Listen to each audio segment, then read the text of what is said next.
এইটাকেই নিয়ে আমরা এখন প্রসেস করব এবং গরুর পাতলা পায়খানা বন্ধ করার জন্য এটাকে আমরা কাজে লাগাবো ইনশাআল্লাহ। এইগুলা হচ্ছে যত ছোট করে কাটা যায় আর কি, হ্যাঁ, তত হচ্ছে এটার ভিতর থেকে কষ্টটা বেরিয়ে যাবে।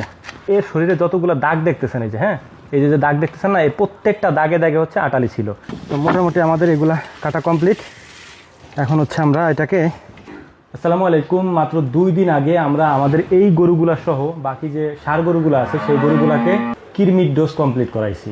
কৃমির ডোজ দেওয়ার পরে গরুর প্রধান যে সমস্যাগুলি হয় তার মধ্যে অন্যতম সমস্যা হচ্ছে গরুর শরীরে যদি বেশি পরিমাণে কৃমি থাকে তাহলে তারপর দিন থেকেই গরুতে পাতলা পায়খানা করা শুরু করে এবং সেই পাতলা পায়খানার গন্ধ একেবারে বিচ্ছিরি পর্যায়ে চলে যায়।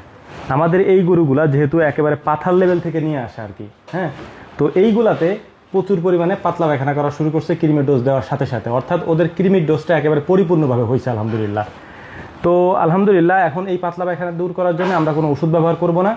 আর একটা বিষয় আপনাদেরকে বলি, আপনাদের অনেককে আমি বলেছিলাম যে আমরা ওদেরকে ভার্মিক দিছিলাম, অর্থাৎ চামড়ার নিচে একটা ইঞ্জেকশন দিছিলাম, যেটার কারণে ওদের শরীর থেকে সব আটালি পরজীবী এগুলা মরে যায় বা পড়ে যায়।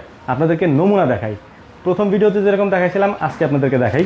এইগুলো দেখেন একেবারে ফ্রেশ হয়ে গেছে, হ্যাঁ, একটা আটালি ওদের শরীরে নাই। এখন আমি ওই দিন যে গরুটা দেখাইছিলাম সেই গরুটা দেখাই, তাহলে আরও সহজভাবে বুঝতে পারবেন। আসেন, এই দেখেন এই গরুটার শরীর দেখেন, এর শরীরে যতগুলো দাগ দেখতেছেন এই যে, হ্যাঁ, এই যে দাগ দেখতেছেন না, এই প্রত্যেকটা দাগে দাগে হচ্ছে আটালি ছিল। এই দেখেন ওর গলা টলা একেবারে ফ্রেশ হয়ে গেছে, ওর শরীরে এখন আর তেমন কোনো আটালি নাই।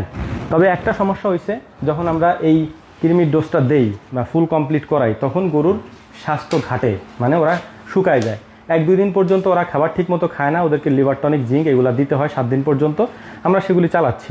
তবে পাতলা পায়খানাটা যদি হয়ে যায় সেক্ষেত্রে পাতলা পায়খানা থেকে দূর করার জন্য বা এটার থেকে পরিত্রাণ পাওয়ার জন্য আমরা যে পদ্ধতি অবলম্বন করি আজকে আপনাদেরকে সেটাই দেখানোর চেষ্টা করব। তো চলুন শুরু করা যাক। এই যে গাছগুলি দেখতে পাচ্ছেন এইগুলি হচ্ছে দয়াকলা বলে আমাদের স্থানীয় ভাষায়, এবং আপনাদের অনেকেই হয়তো এটা চিনে থাকবেন, এটাকে আটালি কলা বলে, বিচা কলা বলে, আমাদের স্থানীয় ভাষায় এটাকে বলে দয়াকলা। এখন আমরা যে কাজটা করব, এই দয়াকলার যে গোড়াটা আছে, মুথা বলি আমরা, এই মুথাটাকে উঠাই নেব এখান থেকে। তারপরে কি করি স্টেপ বাই স্টেপ আপনাদেরকে আমি দেখানোর চেষ্টা করছি। উঠাবো এটাকে। আমাদের দরকার হচ্ছে এই গাছের গোড়াটা যেন ভেঙে যায় না, মুথা যেন ভেঙে যায় না নিচেতে। আচ্ছা, অনেকে হয়তো নাও চিনতে পারেন এটা কোন কলা, কারণ স্থান ভেদে এটার নাম এক এক জায়গায় এক এক রকম। আমি কলাটা দেখাই দিচ্ছি আপনাদেরকে যাতে আপনাদেরও চিনতে সুবিধা হয়। তো আমাদের আঞ্চলিক ভাষায় এই কলাটাকেই দয়াকলা বলা হয়, বিচা কলা বলা হয়, অনেক জায়গায় আটালি কলা বলা হয়। তো এটা আমাদের কাটা কমপ্লিট। যেহেতু গরু অনেক বেশি তাই আমরা একটু বড় সাইজের মোটা সোটা দেখে একটা উঠাইছি। এখন এটাকে আমরা ছাড়াইয়া ময়লাটা পরিষ্কার করে নিতেছি আর কি। আমাদের এতখানি লাগবে না, আমাদের লাগবে শুধু এই মুথাটুক, মানে গোড়াটুক আর কি। রাস্তায় হচ্ছে কাজ চলতেছে তাই রাস্তায় মাটি ফেলানো যাবে না, আমরা এই রাস্তায় ফেলানো মাটিগুলোকে দূরে ফেলাই দিচ্ছি। তো এই হচ্ছে আমাদের মুথা, মানে কলা গাছের গোড়ার অংশ আর কি। তো এইটাকেই নিয়ে আমরা এখন প্রসেস করব এবং গরুর পাতলা পায়খানা বন্ধ করার জন্য এটাকে আমরা কাজে লাগাবো ইনশাআল্লাহ।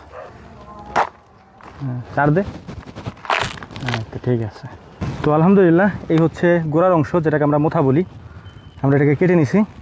তো এইটুকু হচ্ছে আমরা নিয়ে যাব, ওইটুকু নিয়ে যেত কিন্তু ওইটুকু কাটতে এখন কষ্ট হয়ে যাবে। তবে আমাদের এইটুকু হইলেই যথেষ্ট, এনাফ, আর লাগবে না। যদি সম্ভব হয় এই গোড়ার অংশ খাওয়াই দেওয়া গরুকে তাহলে তো আরও ভালো। তবে অনেক ক্ষেত্রে হচ্ছে যে খাওয়াই দেওয়ার থেকে আমরা যেটা করব সেটা করা উত্তম। আসেন, এইগুলা হচ্ছে যত ছোট করে কাটা যায় আর কি, হ্যাঁ, তত হচ্ছে এটার ভিতর থেকে কষ্টটা বেড়ে যাবে।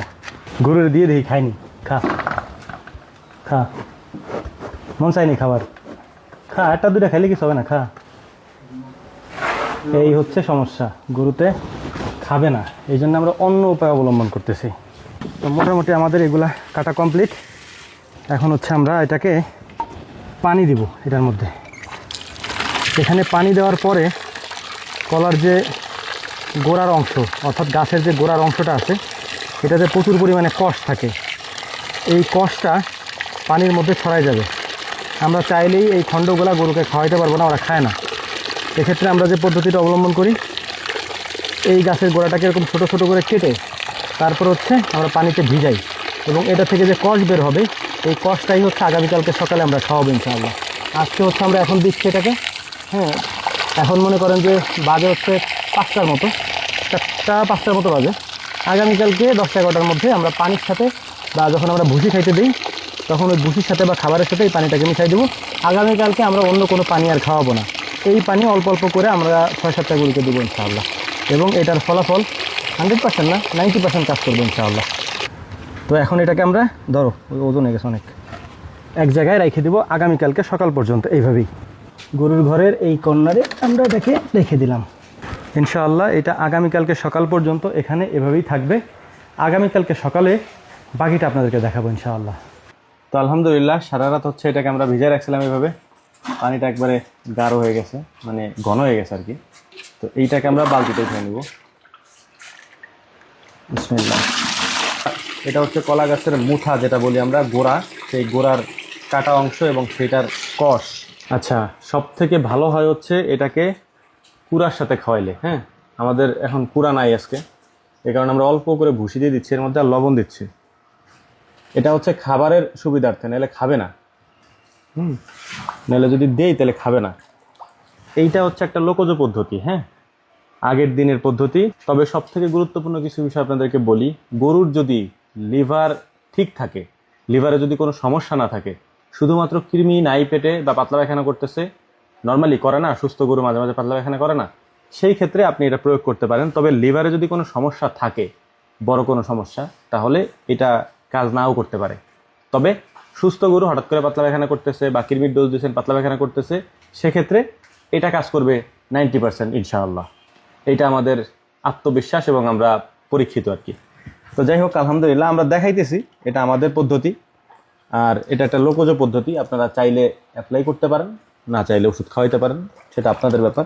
তবে আমরা চেষ্টা করি যতটা খরচ কমানো যায় এবং প্রাকৃতিকভাবে যতটা সুস্থ করা যায় সেই পদ্ধতিগুলো অবলম্বন করার জন্য। তো এইটা আমরা সকাল থেকে খাবার দেই নেই ওদেরকে, এখান থেকে অল্প অল্প দিব এবং এইটা যাতে ওদেরকে আমরা খাওয়াইতে পারি। এখন ওর অবস্থা, ও খাওয়ার জন্য পাগল হয়ে গেছে একবারে পুরা। দাঁড়া দাঁড়া, আমি দিব দিব, দাঁড়া, এই তোর ভিতরে দিতেছি, দাঁড়া, সবাই দেওয়া লাগবে, দাঁড়া দিব, এনতে খা, এনে খা। তো আলহামদুলিল্লাহ দেখতেই পাচ্ছেন ওরা কত সুন্দর খাচ্ছে আর কি। আমরা সকাল থেকে ওদেরকে খাবার দেইনি, একটাই উদ্দেশ্য, সেটা হচ্ছে পেট খালি রাখার জন্য। খালি পেটে খাবারটা দিলে খাওয়ার সাথে সাথে পেটে যাবে আর কি। হ্যাঁ, তো এটা পেটে যাওয়ার সাথে সাথে কাজ করবে ভালো আর কি, এই কারণে আমরা খালি পেটে দিই। আর এই হচ্ছে আমাদের অবশিষ্ট অংশ, কলা গাছের যে গোড়ার অংশ ছিল, এটার কষ বের করছি আমরা। এটা হালকা কষ থাকে, যদি সরাসরি কলা খাওয়ান সেক্ষেত্রেও খাওয়ানো যায়, তবে এটাতে কাজ করে বেশি আর কি। তো আলহামদুলিল্লাহ এইটা আমরা ছোট ছোট করে কেটে মেশিনে গুঁড়ো করে ওদেরকে দিয়ে দেবো, যদি ওরা খায় আর কি। তো দোয়া করবেন ইনশাআল্লাহ। আর এই পদ্ধতি যদি অবলম্বন করেন, এটা একান্তই হচ্ছে আমাদের ব্যক্তিগত জিনিস, আমরা ব্যক্তিগতভাবে এটা করে থাকি। এটার সাথে আপনারা অন্য কিছু মিলাইতে যান না, কারণ এগুলা করতে গেলে অনেক কন্ট্রোভার্সি হয়, যে কারণে এগুলো আমি আর দেখাই না এখন। আশা করি বুঝতে পারছেন। দোয়া করবেন। আসসালামু আলাইকুম রহমতুল্লাহ।